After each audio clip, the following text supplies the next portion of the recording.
Il suffit de passer le pont.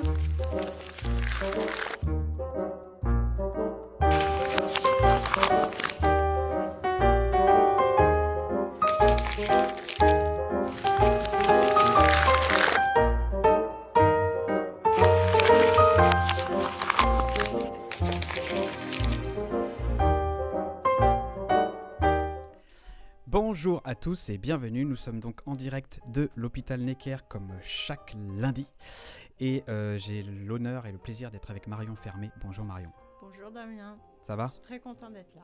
Eh ben, je suis ravi aussi de te recevoir, donc tu es flûtiste à bec, J'ai un grand bec. Ouais, on a un peu inventé ce mot, enfin c'est vrai que j'ai jamais su comment on appelait les instrumentistes. Mais ça dépend des pays. En fait, le mot flûte à bec, il est très différent selon les pays. Par exemple, en anglais, on dit recorder. Ça n'a rien à voir. Ouais, c'est vrai. Pas un appareil pour enregistrer, c'est vraiment la flûte à bec. Et puis, en allemand, on dit blockflöte. En italien, on dit flauto dolce. C'est toujours flauta de picco. Flûte de quoi ? Du bec, en Du fait. bec. Flûte de En bec, un peu comme nous, espagnol. quoi. Voilà, et nous, c'est flûte à bec. Ouais. Bon, bah en tout cas, on va dire que tu es flûtiste à bec et non flûte à beciste. Oui, Ce c'est serait vrai moins que... joli. Voilà. En tout cas, bienvenue. Tu es venu nous parler bien sûr de la flûte à bec. Mais Voilà. avant tout, comme je te l'ai dit avant l'émission, il y a le petit jeu que j'aime beaucoup faire avec mes invités, qui est la minute pour parler de soi. Donc tu as 1 minute, montre en main, pour nous dire ce que tu veux sur toi. Et tu peux évidemment laisser libre cours à ta fantaisie. Est-ce que tu es prête ? Allez, C'est parti. je me lance. Bon, tu m'as donné des pistes, j'aime le chocolat, c'est vrai, je suis très gourmande. Mais à part ça, j'adore les voyages et je suis allée beaucoup en Russie. Ça m'a donné plein d'idées pour écrire des histoires. Et puis, ça m'a inspirée aussi pour un conte musical pour les enfants qui se passe dans la grande forêt sibérienne. Quand j'étais en Russie, j'étais dans une famille, chez une dame, et puis je l'aidais dans son potager. Alors, j'avais appris le russe, parce que je parle russe, et c'était vraiment des grands moments. Et j'ai découvert Saint-Pétersbourg, Moscou, et la vie à la campagne, le mystère de la forêt, un petit peu cette atmosphère spéciale. Et puis, ça m'a inspirée pour écrire Alma et les flûtes magiques. Alma et les flûtes magiques, c'est une petite fille qui vit dans la forêt et qui reçoit des flûtes magiques de sa grand-mère. Ah, la minute est passée. Ah oui, si tu es entré dans une histoire, donc maintenant on a envie d'entendre la suite. On entendra. Suspense. Mais finis quand même ton histoire, parce que même si la minute est passée, quand même Bon, alors je vais en raccourci dire que les flûtes, elles ont été fabriquées dans le bois des arbres de la forêt par le grand-père qui est mort au moment où je raconte l'histoire. Et puis, ces flûtes, elles ont des pouvoirs magiques. Et le papa, il demande à Alma d'aller faire un grand voyage dans le monde pour trouver des remèdes qui vont guérir la grand-mère. Parce qu'il se trouve que la grand-mère est tombée gravement malade. Et Alma est terrorisée, elle a que 8 ans, elle se dit « mais comment je vais faire ça ?» Et puis finalement, elle prend toutes les flûtes magiques avec elle et elle part dans le vaste monde. Et là, en fait, elle fait plein de rencontres et de voyages. Et à chaque fois qu'elle arrive dans un nouveau pays, ça peut être l'Afrique, le Japon, la Mongolie.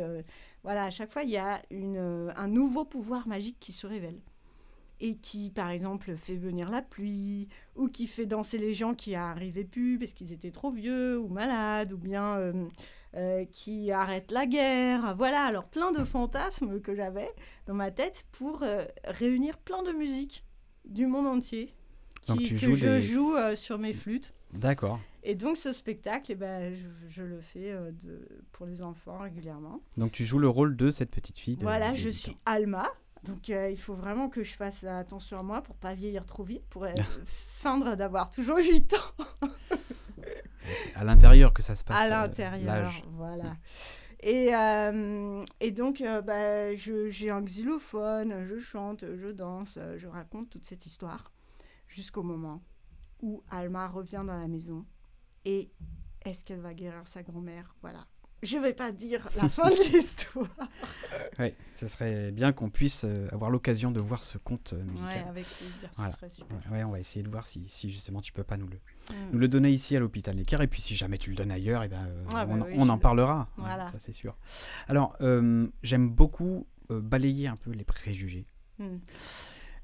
Et notamment dans ce qui concerne la musique, il y en a plein. On en a parlé, je me rappelle quand je reçois des accordéonistes, j'ai reçu je crois 2 accordéonistes et à chaque fois on en parlait un peu parce que l'accordéon est aussi victime de pas mal de préjugés.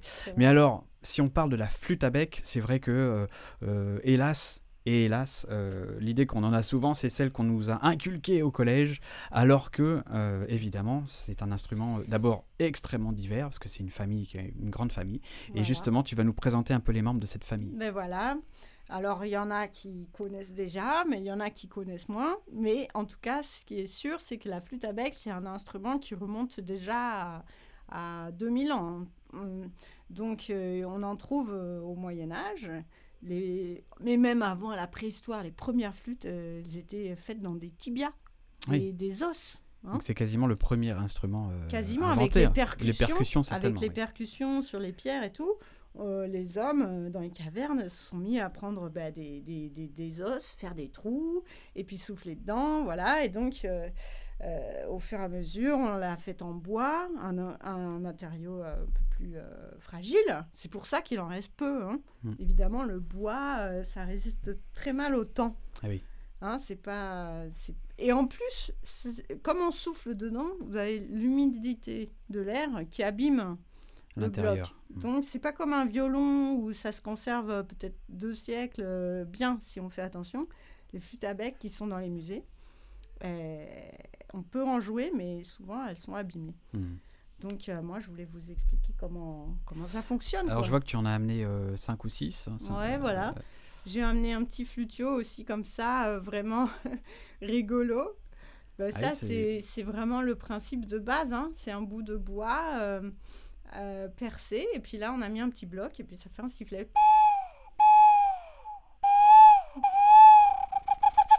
Donc là, en fait, on ne peut faire qu'une seule note quasiment où il n'y a pas vraiment Voilà, là, il n'y a pas tellement de trous. On peut faire un petit tri quand même. Un petit tri. Donc, c'est un sifflet, la flûte à bec. Hein, la base du système pour produire le son, c'est qu'on a donc un bout de bois. Hein, ici, on le voit très clairement, qui est percé. Et puis après, on a mis un bloc. Et bien, le bloc, là, j'en ai pris un d'une ancienne flûte. C'est cette partie de bois qu'on met dans la flûte et qui va faire le sifflet.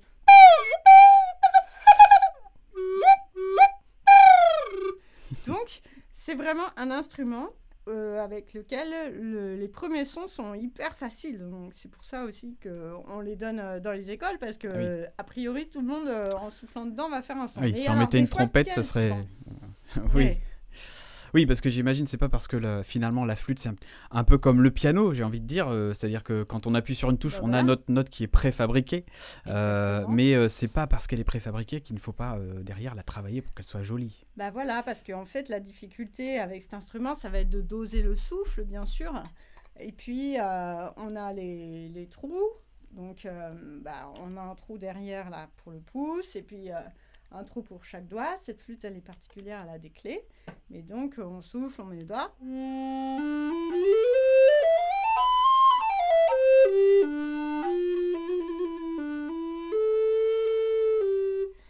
Et ça, c'est une flûte ténor. Hein. Elle est un petit peu grande. Flûte ténor, d'accord. Ouais. Et puis après, on utilise donc le souffle, les doigts et l'articulation. Quelque chose qu'on ne voit pas comme ça a priori. Ça s'appelle le coup de langue. Ça s'utilise dans plusieurs instruments avant. Donc, si, par exemple, je fais une mélodie sans coup de langue,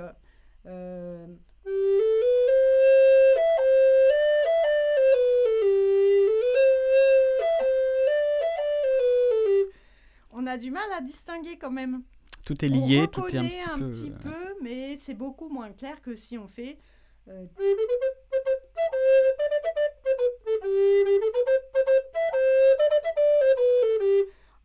qu'on détache toutes les notes, évidemment. Là, Donc, c'est ces 3 éléments, le souffle, les doigts et puis le coup de langue qui sont nécessaires. Qui donne un peu les consonnes, si on veut comparer un peu à la langue. Qui nous permet d'articuler. Alors, celle qu'on connaît le plus souvent, bah, c'est celle-là, c'est la soprano. Oui, Ça, je la reconnais, j'ai commis quelques sons sûrement horribles sur cette flûte. Donc celle-là, elle est en bois. Celle-là, elle est en ébène même. Hein, chaque flûte, là, que j'ai apportée, a un bois différent. Donc c'est un bois noir, très dur, qu'on trouve dans les pays tropicaux.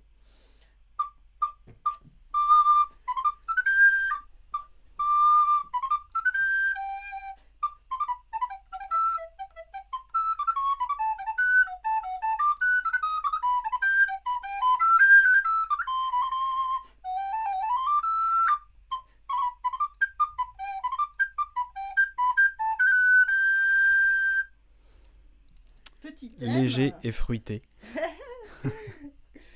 Léger et fruité, c'est joli. Ça, c'est un extrait d'un concerto de Vivaldi, Antonio Vivaldi, hein, celui qui a écrit Les 4 saisons, Le printemps. Alors justement, si on parle un peu du répertoire de la flûte, on la connaît beaucoup en musique baroque, c'est vrai, mais j'imagine qu'on ne joue pas que de la musique baroque avec la flûte. Alors en fait, avec la flûte à bec, on joue de la musique très ancienne, par exemple du Moyen-Âge, ou alors de la Renaissance, hein, l'époque où il y avait les châteaux de la Loire. Là, il y a énormément de musique qui était jouée pour les bals, pas que à la flûte à bec. Hein. Et puis, il y a après la période baroque, hein, l'époque de Louis XIV. Et puis après, en fait, on a un espèce de trou de répertoire, parce que à la période classique, la flûte à bec s'est faite concurrencer par la flûte traversière dans les orchestres, parce que c'était plus fort. Techniquement, ils avaient développé des clés qui rendaient le jeu virtuose plus facile. Du coup, on a délaissé la flûte à bec, mais on l'a retrouvée vers, il y a, si vous voulez, 50 ans, quoi. 60 ans, on s'est remis à s'intéresser à cet instrument, et puis on a recherché le répertoire qu'elle avait avec, et puis on s'est mis à copier des instruments qui étaient dans les musées. Donc par exemple, ça, c'est la copie d'une flûte Renaissance. Je vois qu'il y a des espèces d'anneaux, c'est décoratif. Alors ou ça sert en fait, tu vois, elle est en 2 parties, celle-là. Hein. Donc elle n'a pas du tout la même perce que ma flûte baroque. Ça veut dire quoi, la perce, hein? C'est le trou dans la branche, en fait, dans le bois. Donc, dans la flûte baroque, la perce est très mince. Et puis là, dans la flûte Renaissance, beaucoup plus large. Beaucoup plus large, ça fait un son très ample. Très ample, ouais.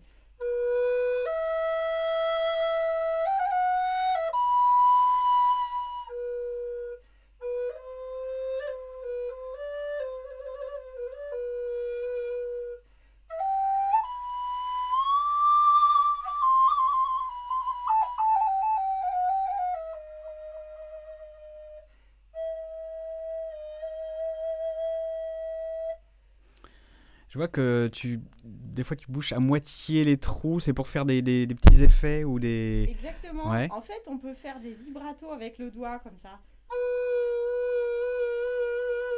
Ou en glissant le doigt comme ça. Une espèce de glissando. Et en fait, la largeur de ces trous, hein, elle nous permet de faire des microtons, c'est-à-dire pas seulement d'une note à l'autre, mais en fait tout ce qu'il y a entre.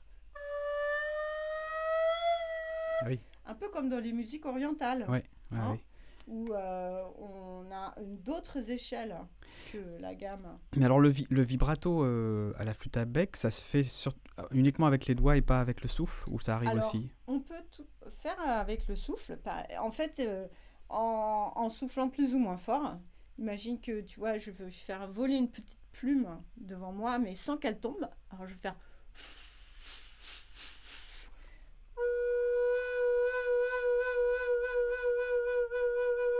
Et je vais varier l'intensité des vagues. D'accord. Tu vois, avec mon souffle, je peux faire des toutes petites vagues.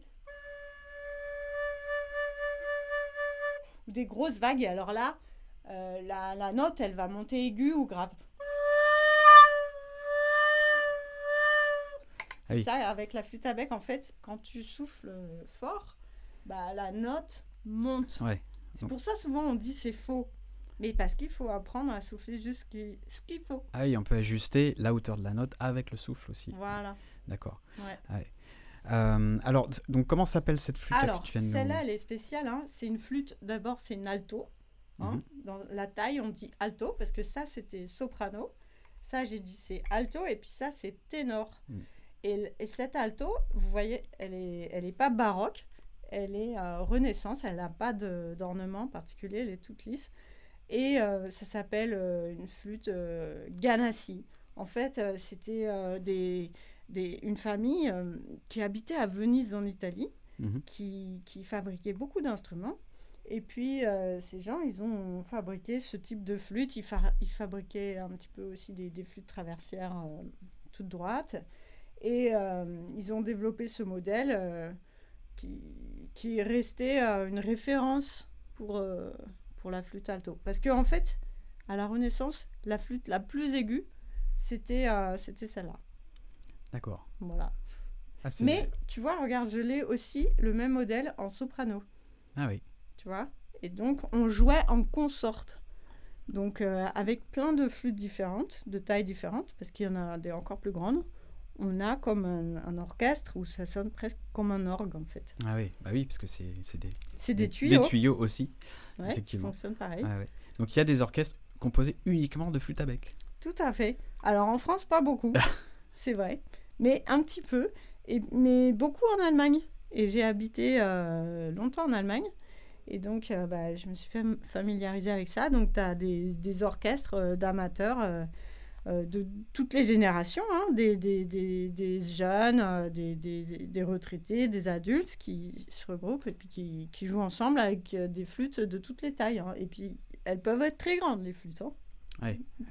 Alors, tu vas nous en montrer une tout à l'heure, on va ménager le suspense, mais d'abord, j'aimerais bien qu'on écoute. Tu nous as apporté 2 extraits musicaux.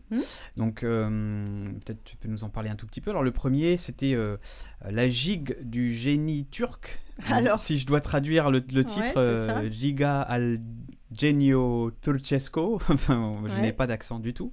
C'est extrait d'un enregistrement que tu as sorti. Oui, alors j'ai un ensemble de musique baroque qui s'appelle The Theatre of Music. Et dedans, il y a violon, viol de gambe. Hein, ça ressemble au violoncelle, mais c'est différent. Guitare baroque, théorbe, percussion. Puis il y a une chanteuse aussi, clavecin. Et donc flûte à bec. Et avec cet ensemble, j'ai inventé un programme qui retransmet un peu la musique qui était jouée dans les théâtres à Londres au XVIIe siècle. D'accord. Et donc, cette gigue, donc là, elle est tout simplement avec violon, flûte et petite percussion. Et c'est dans une série de pièces d'un Italien qui s'appelait Matteis, qui vivait à Londres. D'accord. Eh bien, on écoute ça. Allez.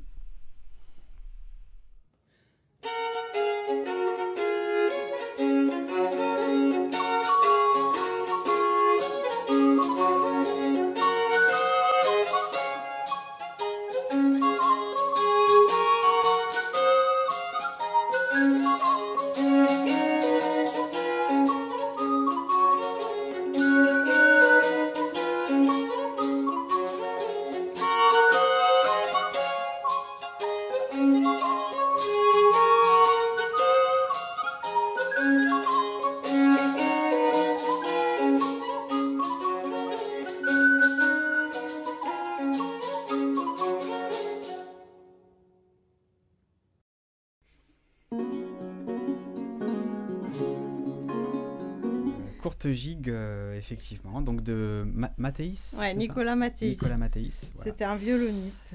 Avec donc ton ensemble baroque, hein, The Theatre of Music. Theatre of Music. Il y a 41 morceaux dans l'album et il est disponible sur toutes les plateformes sur Deezer, digitales, Spotify, tout ce ça. qu'on veut. Donc n'hésitez pas à aller y jeter une oreille.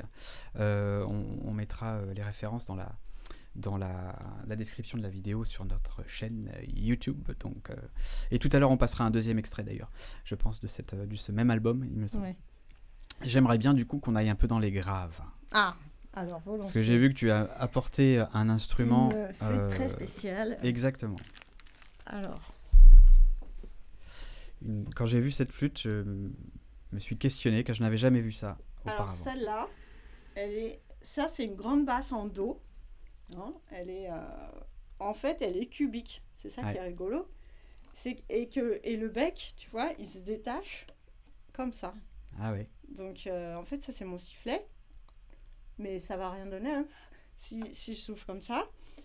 Et elle est en kit, en fait. Tu vois, les trous, c'est des palets comme C'est ça. la première flûte Ikea.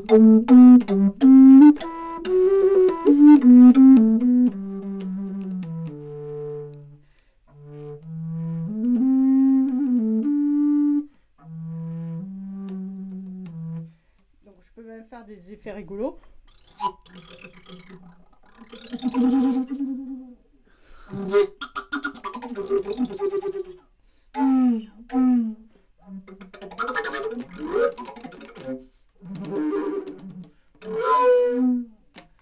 J'imagine que tu te sers de ça dans ton conte musical Exactement. pour faire des petits Il y a effets le de forêt. sorcier là, avec Et cette flûte qui fait sa potion. c'est assez fascinant d'entendre tout ce que...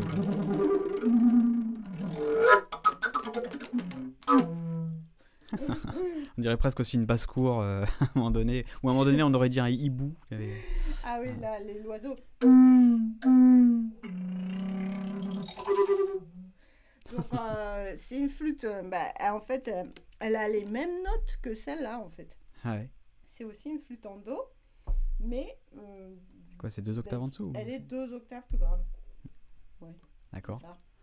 c'est ça. On n'a pas l'habitude de voir une flûte comme ça, cubique.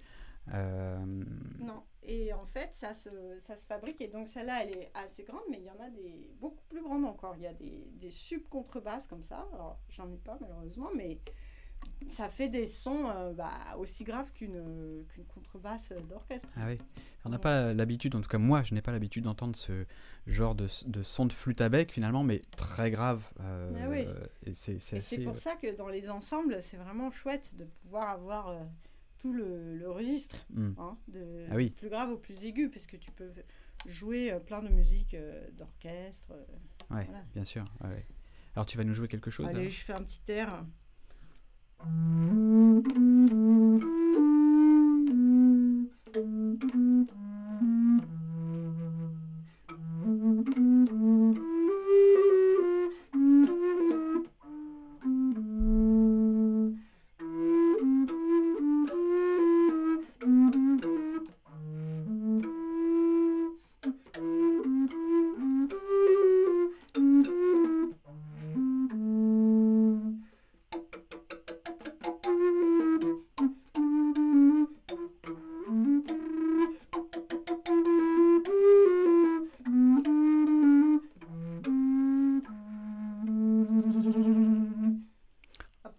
Bravo. Hein, je pense que les enfants auront reconnu.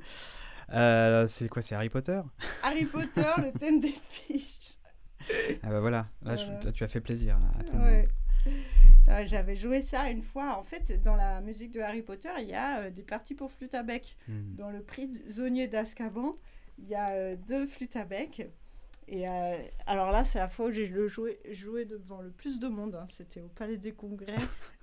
Avec 6000 personnes, ciné-concert avec l'orchestre. Ah oui, oui. Et avec le chef qui dirige l'orchestre, avec la vidéo. Donc, c'est précis, oui. à la seconde, tu sais, pour que ce soit exactement avec les bruitages. Quoi. Ah ouais. Ouais, c'était marrant. Non, c'est un instrument inhabituel. Voilà. Et en fait, il y a beaucoup de répertoires contemporains.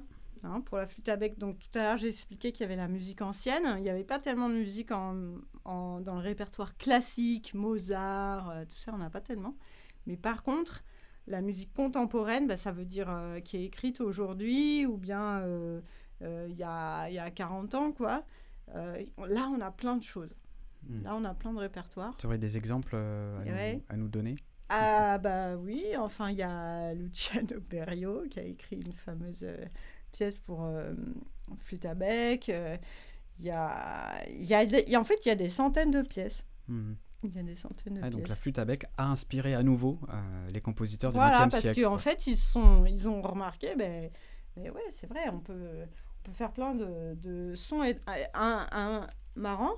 D'ailleurs, je peux même chanter dans ma flûte. Tiens, attends. Ah, ah. Si j'essaye.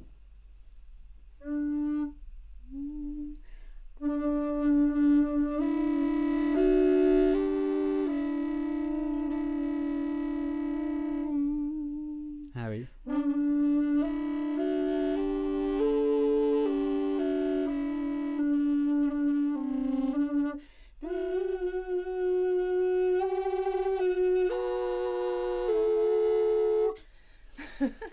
Ce n'est plus du tout un instrument monodique.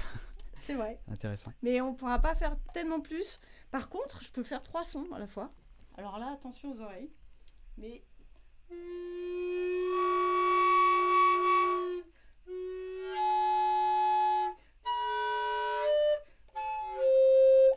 Donc ça, c'est des multisons. Les accords à la flûte. Ouais, ça Alors, existe aussi. Je vois que tu as une autre flûte là-bas. Ah oui, ça c'est une flûte moderne parce qu'en fait on a quand même développé cette flûte depuis quelques années aussi. Donc ça, elle a des clés, donc ça permet de jouer plus facilement les aigus et des graves.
Merci.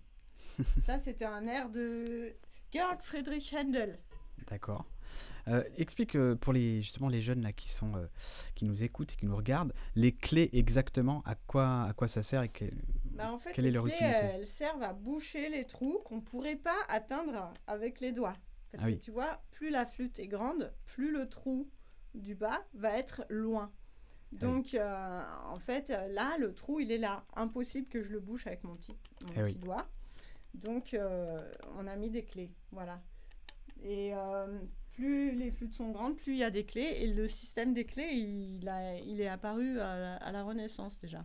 Ah, d'accord. Parce qu'ils avaient déjà fait des grandes flûtes. Mais c'est vrai qu'il y avait moins de clés. Donc, par exemple, il y a des flûtes que je ne peux pas jouer parce que les écarts de doigts sont vraiment prévus pour des grandes mains. Ah, d'accord. Il faut être grand. Est-ce que tu peux nous parler juste un petit peu de toi et nous dire comment tu es tombé dans la flûte à bec, qu'est-ce qui t'a mené à ça, et puis ce que tu fais d'autre, parce que je crois que c'est assez aussi éclectique dans... Eh ben, écoute, j'ai commencé la flûte à bec à 7 ans, quand j'étais en CE1. En fait, au départ, j'avais une copine qui s'appelait Marion, comme moi, qui fait de la flûte à bec, et qui faisait de la flûte à bec. Et puis ma mère m'a dit, bon, bah, on va t'inscrire à l'école de musique à la flûte à bec, alors que je voulais faire du piano. Et puis, donc, j'ai commencé la flûte à bec, mais ça m'a beaucoup plu. Et puis, après, j'ai aussi commencé le piano. J'en ai fait beaucoup. Et puis, après le bac, j'ai pas du tout fait de musique. Enfin, je faisais de la musique, mais je me suis dit, bon, quand même, ça va être difficile de vivre de la musique. Il faut faire quelque chose de sérieux. le discours habituel, quoi. Voilà. Donc, moi, j'aime beaucoup les langues étrangères. Donc, j'ai fait anglais et russe, une licence. Et puis après, j'ai fait Sciences Po Paris. Très sérieux, tu vois. Et puis après Sciences Po Paris, j'ai fait Sciences Pipo. Parce que là, c'était vachement plus drôle. Ah oui, pas mal. Non, donc après ce diplôme, je me suis dit quand même, il faut être sérieux, il faut faire ce qu'on aime et tout.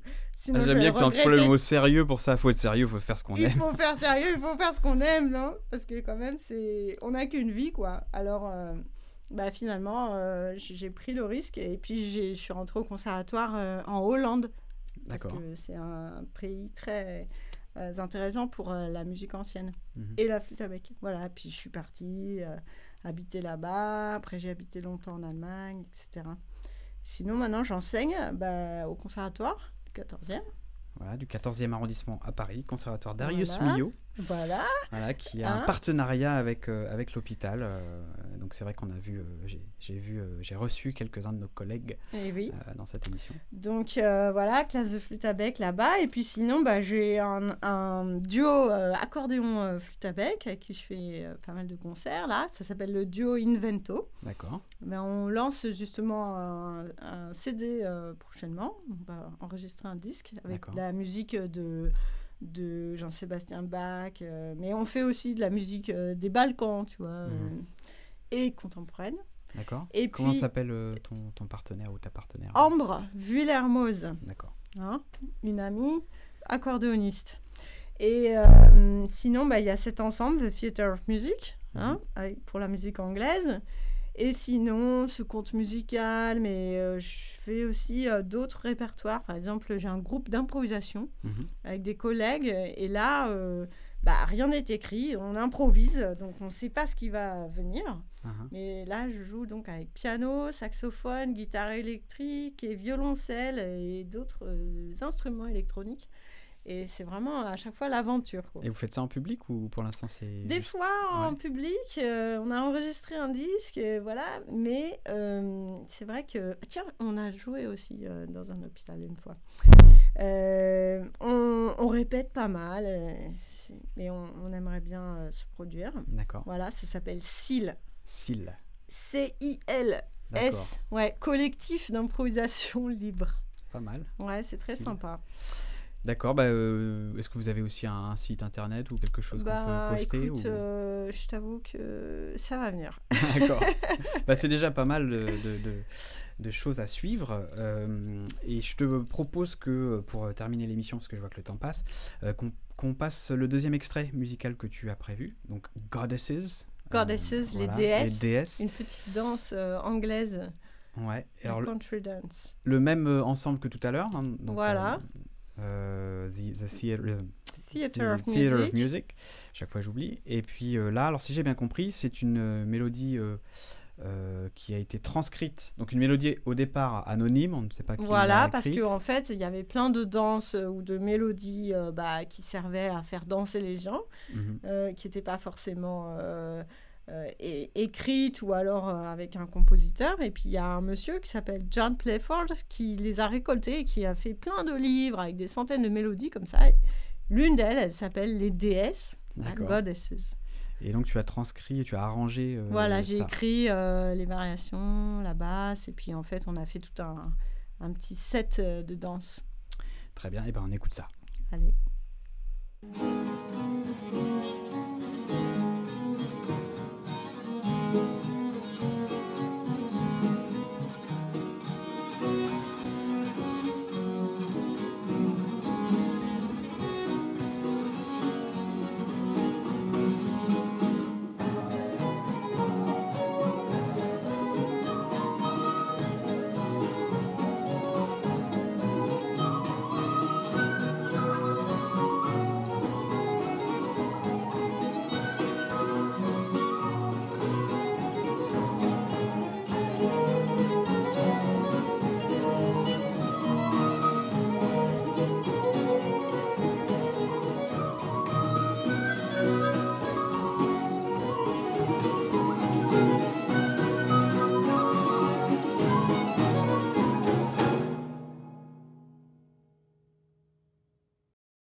Voilà, donc c'était les déesses, les goddesses, et donc arrangé par Marion Fermé. Voilà, avec mes collègues. Tu me disais que ça faisait un petit peu musique bretonne, c'est vrai. C'est vrai. En fait, il y a toutes les influences celtiques aussi. c'était de la musique anglaise, et puis il y avait de la musique irlandaise aussi qui se rejoignait. Donc, c'est un petit peu des sonorités qui nous transportent en Bretagne, en Irlande. Le breton que je suis approuve. Ah. Eh bien, je te remercie d'être passé nous voir. C'est moi qui te remercie. C'était passionnant de découvrir un petit peu divers membres de la famille des flûtes, et il y en a encore plein, j'imagine. Il y en a plein, ouais. En tout cas, merci aussi à l'équipe de l'Espace Plein Ciel, et puis je vous retrouve la semaine prochaine. Je ne sais pas avec qui encore, je sais que c'est prévu, mais ça sera un petit peu la surprise. Et puis en attendant, portez-vous bien et à très vite. Au revoir Marion. Au revoir.